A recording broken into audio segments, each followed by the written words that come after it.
Greetings, dear ones. I'm Kryon of Magnetic Service.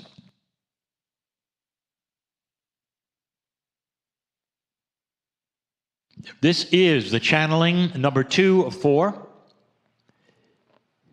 regarding the influential human field. For those of you who did not hear number 1, we say that it is available, as well as number 3 and 4 to be listened to together on that which my partner calls his website, clearly indicated for the San Antonio channels. Rarely would I refer to these things in this way, but I want you to hear all 4. They hook together, and for that which is what we would call a succinct message, one that makes sense totally, these are not to be listened to in a segment without the others. We spoke of that influential human field. It is a field, not necessarily like you would think of an electric field. It's a field that is undefinable in size. It's a field that is so influential to you because it is designed as a survival field. And we told you that even the animals that walk the earth have it.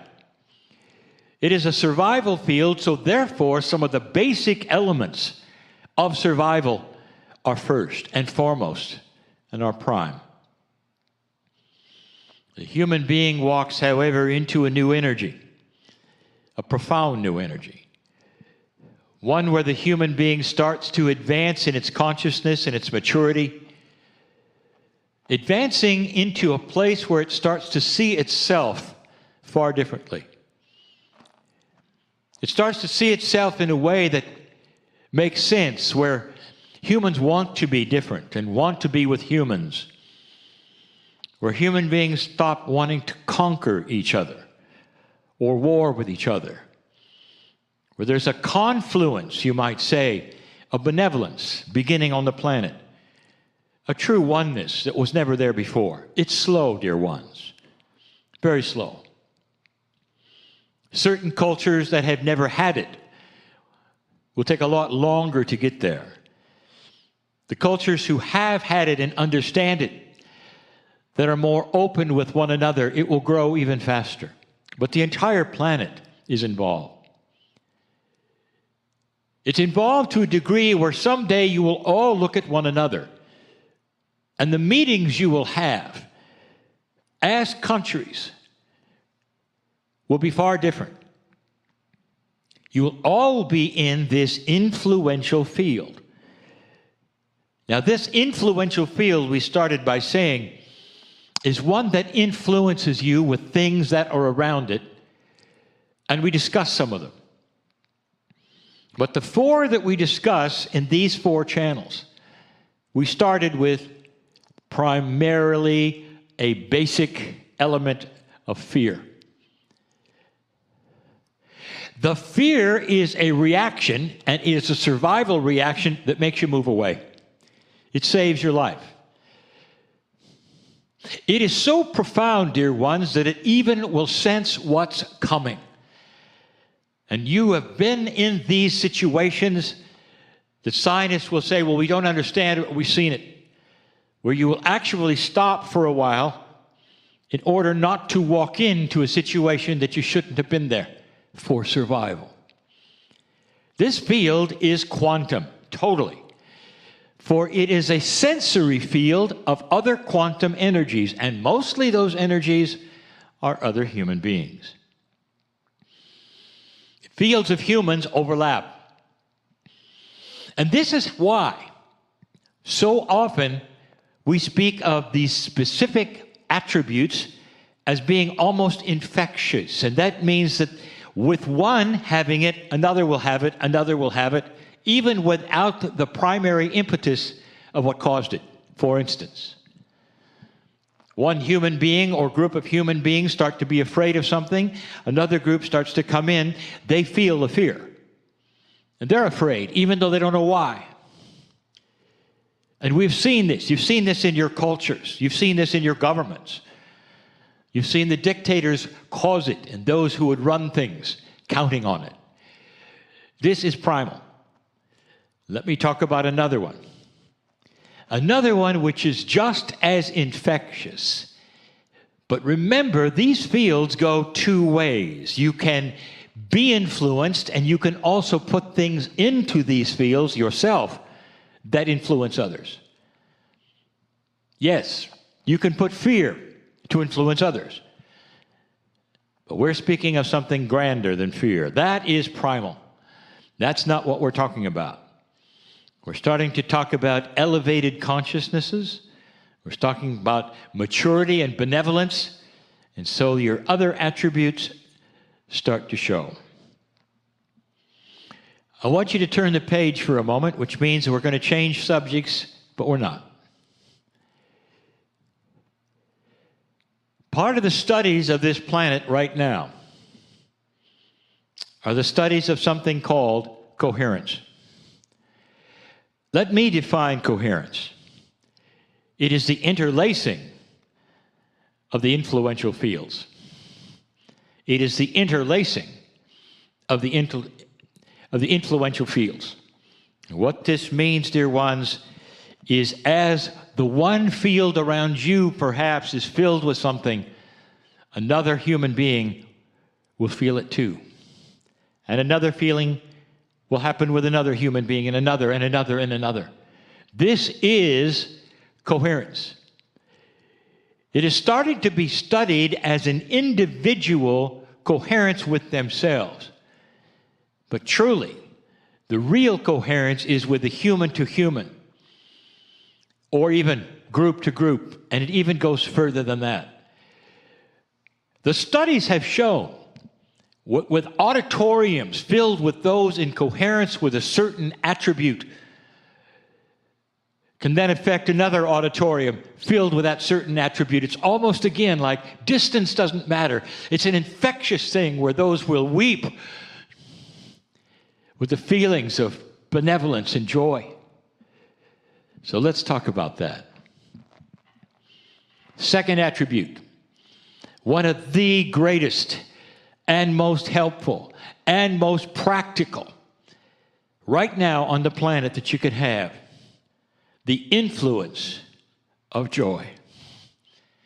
The influence of joy. Oh, we've spoken of this so many times. It is the inner child in each of you that has and contains and retains, if you choose, the feeling of being a child. The feeling of being a child with most of you is that where you have no responsibilities, where the only thing you're concerned about is how long you can play before your parents call you inside, or what you will do. And all those things together, if you're not having fun, you'll invent those to play with you and have fun. The child is constantly ready to play. The child is constantly ready to laugh. And if they're disturbed, they will then have a lower, perhaps, maturity, and they will cry because they don't understand what's happening, but they're quick to recover and play almost immediately. Dear ones, this is joy. This is unbridled joy. You grow up with it. You know what it feels like. You have it. And then you move into that place where you say you're an adult. And of course, it starts to temper with maturity. There are those who would feel and tell you that those childlike things should go away completely. And that as an adult, you should be more serious, take life more serious, be more responsible. And they'll actually say, well, don't giggle as much and don't laugh a lot. Dear ones, that is not even intuitive. Let me tell you something that we have said before. Those who laugh and giggle, the more they do it, the younger they become. I will tell you, it slows down the aging clock. It creates chemistry in that engine of aging, which tempers it completely. The ones who are joyful, dear ones, are healthier. The ones who are joyful are healthier. But what I tell you is this. Joy is infectious. just like fear. Now, in a changing energy on the planet, you're going to find that it's going to be more infectious than fear. And that means that those who laugh a lot and are joyful will affect the others who are as well. Imagine for a moment you being able to influence those around you to the extent that only a few minutes with you will change their attitude of life. Can you imagine such a thing? Simply because you walk around with joy. Now, what does a person look like who walks around with joy? It's not a person who is giggling all the time. It's a person who is satisfied with that which they see in front of them, which is the same thing you see in front of you. It's what happens next. It's about the day. It's about what's going on around them. You see, they're comfortable and joyful with their lives no matter what. That's maturity. That's infectious. When one person who is in trouble or in fear or in anxiety spends time with another who is not, and yet they may have the same situation in life, that's attractive. You're going to look at that person and say, what is it that you have that I cannot have, or I don't have, or I don't understand? And that is your opportunity to open up and tell them about God inside, or perhaps that you have a joy-filled life because you remember your childhood and you bring it from the DNA remembrance, the Akash, whatever you want to call it, into your own life, and you paste it on you every day. You don't have to be childlike to do that. But what you do is you remember, because you lived it, what it's like to be happy, what it's like to be joyful. These are not pretend emotions, because they realize themselves. They realize themselves by habit in your brain. The more you do it, the more your brain, your consciousness will go to that place every day. You see, it's survival. Are you getting the point? If the influential field of a human being is set for survival, what is the thing that will help it survive and stay healthy the most right now? Joy. Did you ever think of that? There is a video that I will describe to you. We'll call it The Laughing Monk. It's about a man dressed as a monk who'll get into a subway car in a busy city, and he knows no one in the car. As it proceeds along the tubes from station to station, the monk starts to laugh. He's good at it, almost like he is listening to a comedian, or something uproariously funny has happened in his life, and he's laughing and he's laughing. And those in the subway car who are normally deadpan and have no interest in anything but the next stop, or pondering their poor lives, are taken aback, and pretty soon they're snickering. At first they laugh at him. What a silly man this is, and pretty soon they're laughing with him. By the time he gets off at the last stop, the entire subway car is uproariously laughing. And they get out even laughing. And they have no idea why they're laughing. And as they get out, you see him get back in for the trip to the first station to do it again and again and again. How many people that day has he touched without saying a thing? What starts as something odd becomes something not understandable, but joyful. Joy is infectious. Laughter is infectious. And it saves lives because health starts to improve. That is the influential field of the human being, proven time and time again. When one laughs, many laugh. When one turns on the light, many see. It is survival in this, a mature time.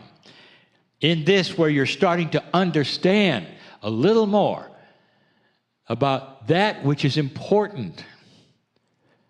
In energy, which will support something new. I've got 2 more. I'll present them tomorrow. One will be obvious, one not so obvious. It's time for changes. And that influential field becomes something you didn't expect. I'll tell you more then. But understand this. This quantum field, this influential field is yours. And it is available. All you have to do is feel it, look for it, and create it.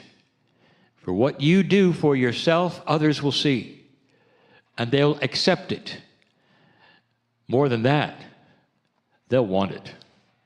That is the task of the old soul, to create a mature field of peace so that others around you would have joy, understanding, and a better life. Doesn't have much to do with evangelism or what happens next after you die, does it? It's practical, dear ones. It's what we teach in order for you as human beings to have a better life today on this planet of great change. That is the message we carry. And so it is.